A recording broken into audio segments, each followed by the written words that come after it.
መሰግናለሁ። ባንዲራው ተመልጅ የአማራ ፋኖ ብሔራዊ ኃይል ሰሜን አማራ ቀጠና በላይ አራተኛ ደጃዝማች ኮር ህዝብ ግንኙነት መምሪያ ኃላፊ ነኝ። እንግዲህ እንደ አራተኛ ደጃዝማች ኮር ከፍተኛ የሆነ ውጊያ እንደቀጠለ ነው ያለ። እንደምታውቁት በተለይ ወደዚህ ቦርደሩ አካባቢ ላይ ከፍተኛ የጠላት እንቅስቃሴ አለ። አራተኛ ደጃዝማች ኮር ደግሞ የሚንቀሳቀስባቸው ቀጠናዎች በሰፊው ከወልቃይት ጠገዴ ጀምሮ እስከ መተማ ያሉትን በሙሉ በአራተኛ ደጃዝማች ኮር ቀጠና ናቸው። በእነዚህ ቀጠናዎች ላይ አሁን ባለው ሁኔታ ጠላት ከፍተኛ አስገብቷል። ስለዚህ በነበረው የጠላት እንቅስቃሴ እንግዲህ የመመከት ስራ የአራተኛ ደጃዝማች ኮር ስራ ሰርቷል። እንግዲህ በሰሞኑ በነበረው ውጊያ እንግዲህ ከ22 ጀምሮ ነው ይህ ውጊያ እየተካሄደ ያለው። በ22 አራተኛ ወር 2018 ዓመተ ምህረት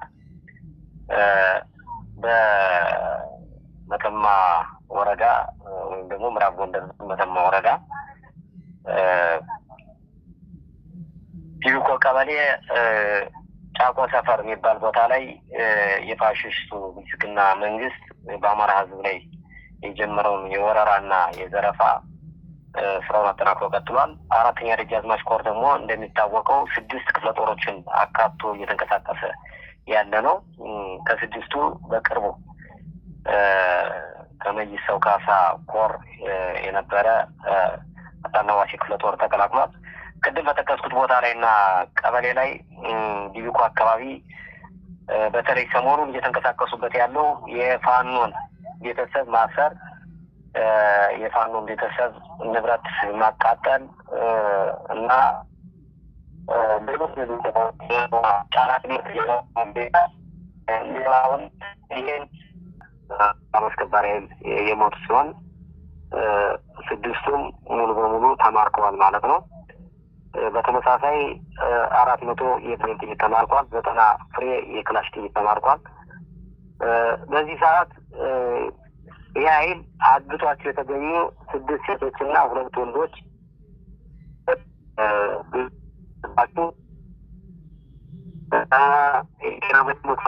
የሚሻል መክፈል አለባቸው፣ የፋኖ ቤተሰብ ናቸው በማለት ከፍተኛ ና የስነልቦና የደረሰባቸው እና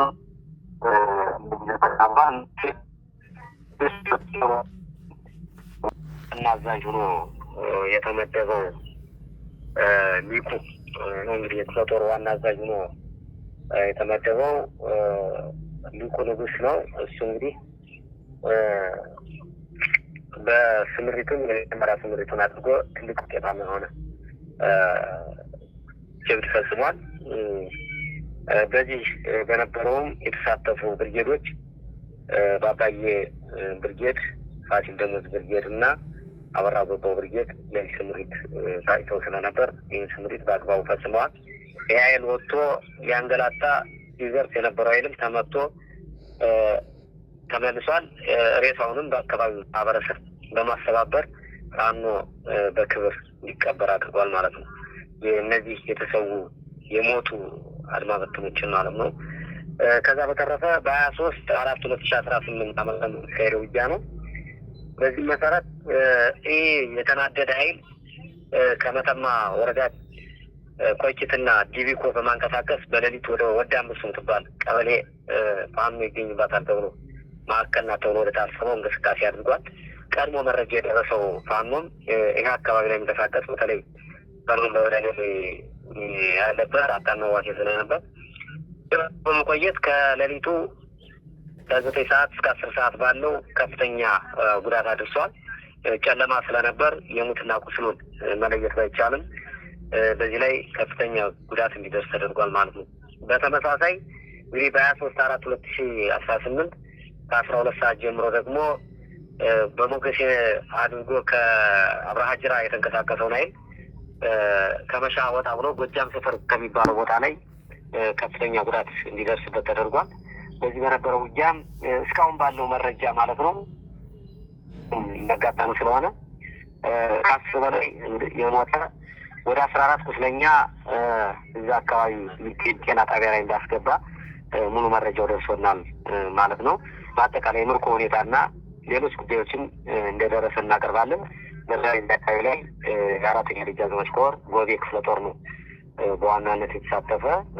የአርበኞች ክፍለ ጦርም አለ። ጎቤ ክፍለ ጦር፣ ረመጡ ደጀን ክፍለ ጦር የተወጣጣ ኃይል ነው በዚህ አካባቢ ላይ እርምጃ የወሰደው እና ጥሩ ውጤት አለ። እንግዲህ ጠላት አንቀሳቀሰባቸው በመተማ በኩል አንቀሳቅሷል። በተመሳሳይ በሽመለ ጋራ ወይም ደግሞ ቁጥር 1 እየተባለ በሚጠራው አካባቢ ያው የመተማ ወረዳ ቢሆንም በሱ በኩል አንቀሳቅሷል። ከአብርሃጅራ በሞገሴ በኩል እና ከድርማ ጋር አንቀሳቅሷል።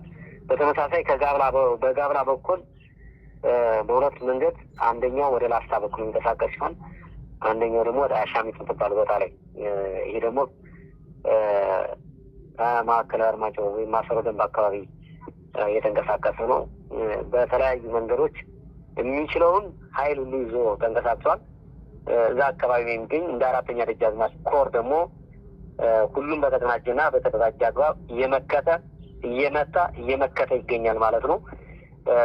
ይህንም አጠናክረን እንቀጥላለን። በዋናነት ትልቁ እቅዱ የፋኖን ቤተሰብ በማሰር እና በማንገላታት ምረት አስገባሉ ጫካ ያሉትን ሰዎች የሚል ያበቃለት እቅድ ይዞ ነው እየተንቀሳቀሰ ያለ። ይህን ለማክሸፍ ደግሞ ፋኖ ሙሉ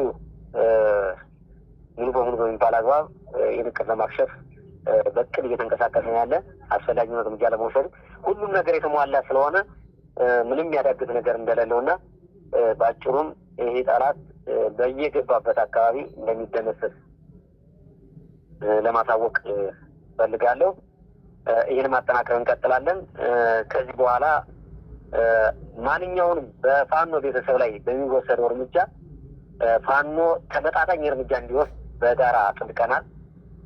ይህንም አጠናክረን እንቀጥላለን ማለት ነው። በየትኛውም ቦታ ላይ ተመጣጣኝና አስፈላጊ የሆነውን እርምጃ ሁሉ እንደሚወስድ እንደ ከዚህ ቀደሙ በመግለጫ ላይ ብቻ የተንቆረጠጠ ሳይሆን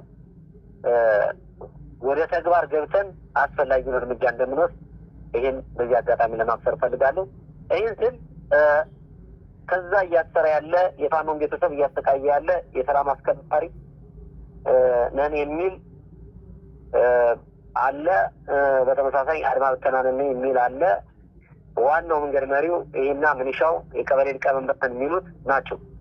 ይሄ ደግሞ አሁንም ሊረዱት የሚገባው ከ70-80% እንደ አማራ ክልል እንኳን ተቆጣጥሮ የሚገኝ አካባቢውን ፋኖ መሆኑ ይታወቃል። ስለዚህ ፋኖ እርምጃ ለመውሰድ ምንም የሚከብደው ነገር የለም። አስፈላጊውን እርምጃ ለመውሰድ ምቹ ሁኔታ ይፈጥራል ማለት ነው። ስለዚህ እነዚህ ቅድም የጠቀስኳቸው በሙሉ ከዚህ ድርጊታቸው ካልታቀሙ አጸፋው ከባድ እንደሚሆን ሊረዱት ይገባል። ምን አይነት እርምጃ ልንወስድ እንደምንችልም እነዚህ አካላት መረዳት የሚችሉበት አግባብ ሊኖር ይገባል። ምክንያቱም ለእነሱ ቀላል ነው መረዳት ብዬ አስባለሁ። ግዴታ ዝርዝሩን መግባት ይጠበቅብኛል ብዬ አላስብም። በዚህ ልክ እርምጃ እንደሚወሰድ ሁሉም ሊረዳው ይገባል።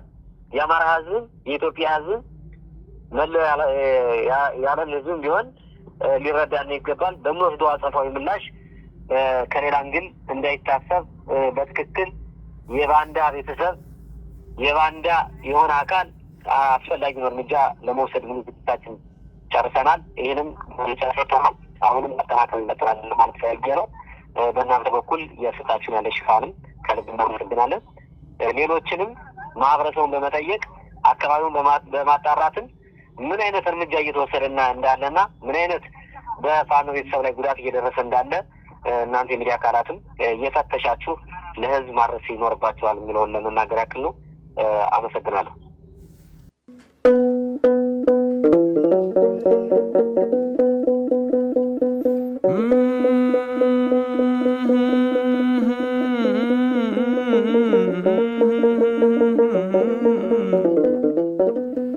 Mm-hmm.